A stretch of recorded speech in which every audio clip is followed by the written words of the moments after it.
बिस्मिल्लाहिर्रहमानिर्रहीम अस्सलाम वालेकुम। पाकिस्तान का मौजूदा सर्कस ख़त्म हो गया है।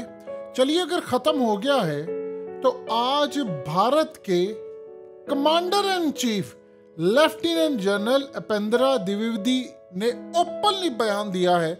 उन्होंने कहा है हम बिल्कुल फुली प्रिपेयर हो चुके हैं, तैयार हो चुके हैं आज़ाद कश्मीर वापस लेने के लिए, गिलगित बल्तिस्तान वापस लेने के लिए, जिसको वो कहते हैं पोक यानी पाकिस्तान ऑक्युपाइड कश्मीर। वो कह रहे हैं हम तैयार हैं, हमारी तैयारी पूरी हो चुकी है। जंगी महाज पर हमने जितना साजो सामान इकट्ठा करना था वो कर लिया है। सिर्फ ऑर्डर का इंतजार है मोदी की जानिब से। जैसे ही ऑर्डर आएगा उसी वक्त हम अपनी फौजें पाकिस्तान में उतार देंगे।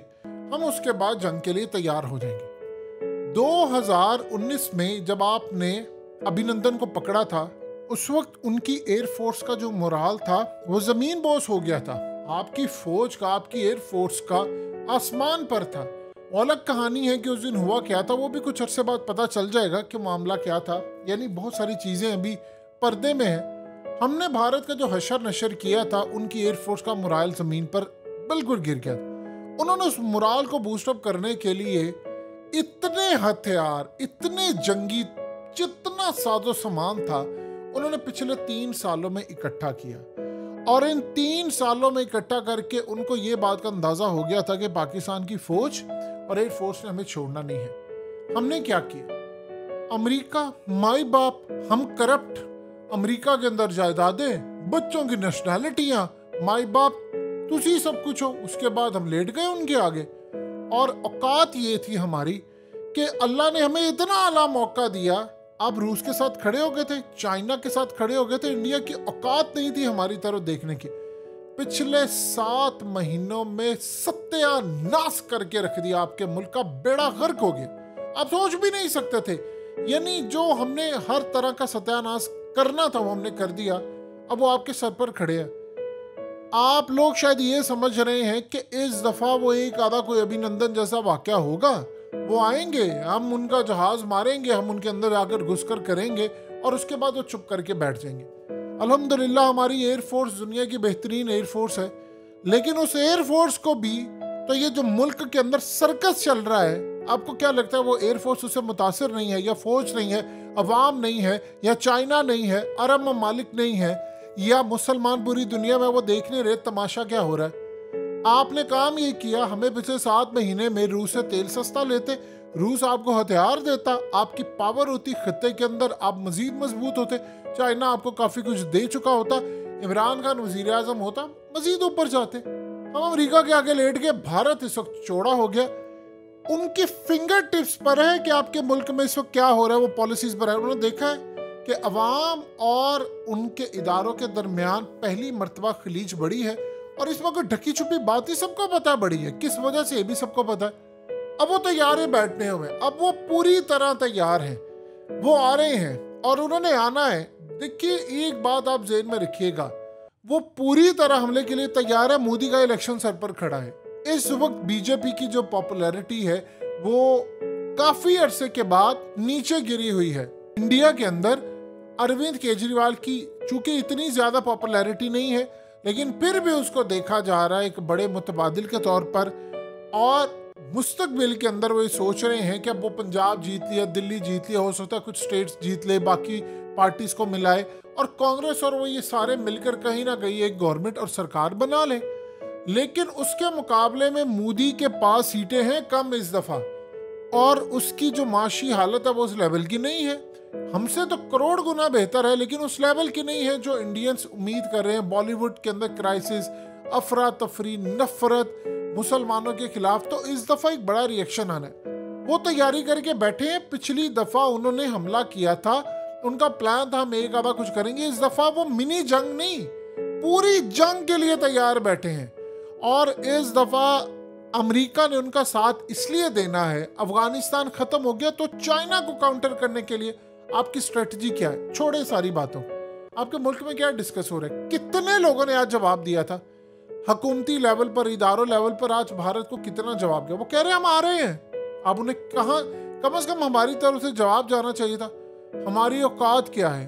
हमारे हुक्मरान वो बैठे हुए हैं जिनके ऊपर इल्जामात नहीं है, साबित हुआ है कि वो भारत के साथ क्या रिलेशन चाहते थे। अब आप बताइए अब क्या करेंगे? अब जवाब देंगे उनको?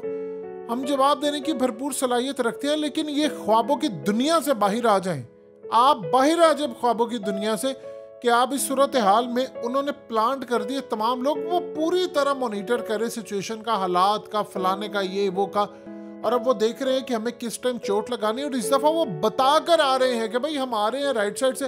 उन्होंने हर तरह की तैयारी मुकम्मल करके रखी है। हम आस उम्मीद पर बैठे हैं कि चाइना हमें देगा, फलाना देगा। अल्हम्दुलिल्लाह हम लड़ सकते हैं। आपने अपने मुल्क की सूरत हाल देखी है? देखिए 2, 3, 4 साल पहले क्या डिस्कस हो रहा था। लद्दाख के बाद जो चाइना ने इनकी ठुकाई की थी, आप चाइना के साथ बॉन्डिंग बनाकर रखते। क्या बॉन्डिंग बनानी थी हमने? उनका मीडिया कह रहा था इमरान खान का तख्ता उलटने से पहले कि इमरान खान अब विक्टिम बना है CIA का और अमेरिका का, और अपोजिशन को पैसे और वादे देकर इमरान खान का तख्ता उल्टा है। शर्म नहीं आती हमें? और फिर हम कहते हैं जी वो कोई भी इमरान खान ने झूठा बयानिया बनाया था। अच्छा एक काम कीजिए, इमरान खान ने झूठा बयानिया बनाया था तो चाइना भी झूठ बोल रहा है, उनका माउथ पीस ग्लोबल टाइम्स भी झूठ बोल रहा है, यानी चाइना झूठा है। अच्छा चलिए काम कीजिए, साइफर निकालिए, रूस को बिठाइए, सऊदी अरब को बिठाइए, UAE को बिठाइए, कतर को लेकर आए, चाइना को लेकर आए, ईरान को भी बिठाएं, अफगानिस्तान को भी बिठाएं, और एक आधी सेंट्रल एशियन कंट्रीज को बिठाकर अमेरिका को भी बुला लें, और एक कॉन्फ्रेंस के अंदर पूछ रहे हैं अमेरिका ने किया है, आप में से किसी एक मुल्क को एक खत आया है? यहाँ कहते थे रोज खत आते, और वहीं पर फैसला हो जाएगा कि अमेरिका ने कितनी साजिश की है। साइफर कौम को दिखाया ही नहीं जा रहा। अमेरिका में भी तो डॉक्यूमेंट्स डीक्लासिफाइड हो जाते हैं कुछ अरसे के बाद। अब साइफर रिलीज कर दे, पता चल जाएगा अमेरिका ने क्या किया। चाइना भी झूठ बोल रहा है, रूस भी झूठ बोल रहा है, अमेरिकी एतराफ करते रहे हैं खुद भी, सारा कुछ हो गया। हमारे मुल्क में क्या हो रहा है हम डिस्कस करें 71 का। 71 के अंदर जनरल याहिया खान, आप उसकी क्लिप उठा लें, वो जिम्मेदार था बहुत बड़ा। जनरल अयूब का ये काम था कि वो उस वक्त आकर ये पाकिस्तान के ऊपर हुक्मरानी करते। जो अब ये कहते जी वो मुजीबुर रहमान गद्दार था, फलाना था ये था, फातिमा जना को भी गद्दार बना दिया। अगर गद्दार था तो सजा क्यों नहीं दी उसको? फिर भुट्टो को क्यों नहीं दी? भुट्टो ने नारा लगा दिया इधर हम उधर तुम, और क्या मुल्क की सूरत हाल हुई। अब निकलो इन चीजों से। हम आज ये डिस्कस करें फलाना हो रहा, उधर इंडिया आपको पूरी तरह दबोचने के लिए तैयार है और कह रहा है देखिए हम इंडिया की इंट से इंट बजा सकते हैं और हमारे पास सलाहियत है, लेकिन इस पॉलिटिकल जो क्राइसिस मुल्क के अंदर है इससे आपको निकलना पड़ेगा। और आप सोचिए आपकी सारी तवज्जो होनी चाहिए थी लद्दाख के बाद चाइना ने क्या किया। तो चाइना भारत को एक तरफ से काउंटर करता, हमें एक तरफ से करते, आज भारत का क्या हाल होता। फिर आप देख लेते मामला क्लियर होते। आज किसी उनके जर्नैल की हिम्मत होती है आपको इस तरह वो धमकी देते? वो आपको धमकियां नहीं दे रहे, वो कह रहे हैं हम आ रहे हैं, हम लेने के लिए आ रहे हैं, हमने कश्मीर ले लिया है, वो खत्म, गेम इज ओवर। क्या कर लिया आपने? इमरान खान बताएंगे ना अभी कुछ अरसे के बाद कि मैं क्या चाहता था कश्मीर पर और मेरे साथ हुआ क्या। आज हालत यह है कि इमरान खान अपने कत्ल की FIR अपनी हुकूमत में नहीं कटवा सकते, और बातें हम लोग वो कर रहे हैं। लोगों को सब पता है इस मुल्क के अंदर चल क्या रहा है, हुआ क्या 75 सालों से क्या होता रहा, और अब भारत को अफसोस का मकाम है हम जवाब नहीं दे पाए।